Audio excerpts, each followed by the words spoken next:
short video is about charcoal, which sort of charcoal to use and for what purpose. You can get two sorts of charcoal. It's really burnt wood. This is willow charcoal, so it's made from burnt willow that goes through a process. It's very, very thin and brittle, and there's not much substance to it. That means that when you use it to draw with, it looks great for sketching, but it rubs out quickly. So it's brilliant to do sort of figure drawing with if you're doing sort of looking at the size of a figure, the shape of a figure, and you get something wrong and you think, oh, I want to rub that out. You can just rub it out and then draw over the top of it. So it's often used by people that are sketching the figure, sketching quick drawings, and then they're going to work from those drawings. Or you can use it on canvas to sketch out your image, and then the charcoal will disappear when you rub it with your finger or rub it out. So it's not really to do good drawings with, because they will disappear so quickly.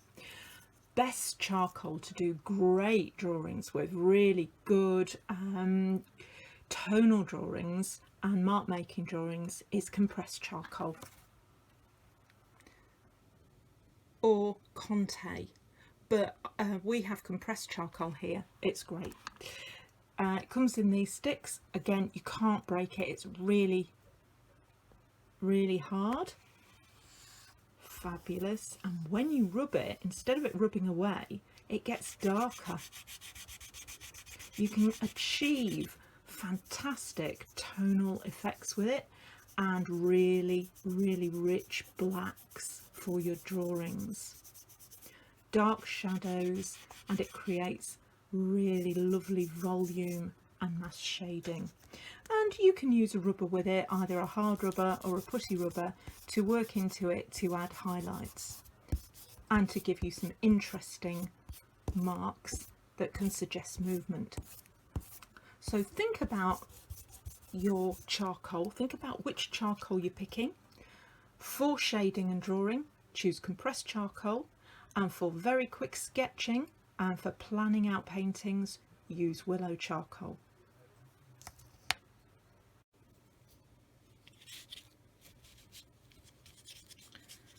To continue with my video on charcoal, I've just done this very quick sketch. It took me about 2 minutes using an earlier stained piece of paper that I cut up, and then sketching out very quickly ahead, and I am using some biro in there as well, just to vary the weight of mark making to make the drawing a bit more interesting.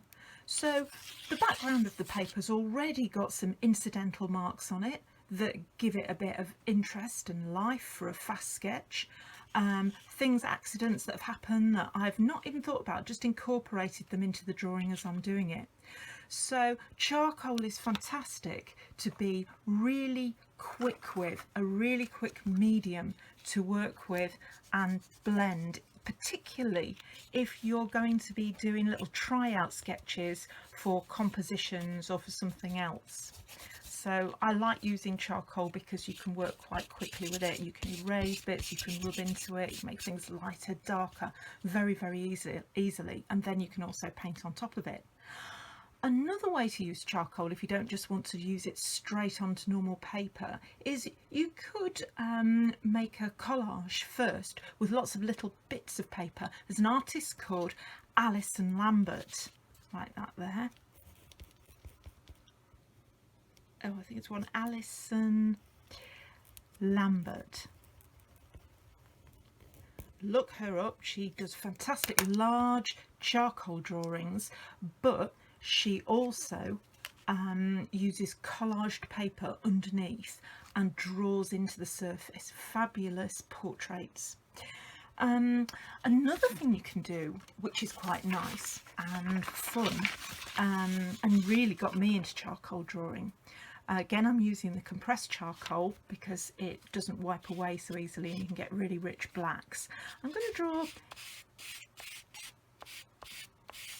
an eye get the nose very quick, varying my line quality, so I'm using dark and quick lines. I'm not putting all the eyelashes in because you can't always see all the eyelashes, but I'm putting a little bit of shading around here, maybe a wrinkly old face. There we go. They're always quite good fun to draw because you're getting in all the skin texture. Now, as I said, this is just an incredibly quick drawing, but I'm using some nice dark shaded areas as well. Nice bags under the eyes here. Sleepless night. There you go. Right, you'll wonder why I've masked this area off, perhaps around the edge, and that's because when you do your charcoal drawing, I used to love doing it, masking areas off, and pull that away, you get a really lovely, crisp and clean outline to your drawing, which makes a great contrast, tonal contrast. There, so that's quite an interesting tip for when you're doing charcoal drawings. You could put a little bit of masking tape and it will give you quite a nice clean outline. Okay, of course you can work into that with white chalks, of course you can work into that with other materials as well. Just play around, see what effects you can make and have fun with your charcoal drawing.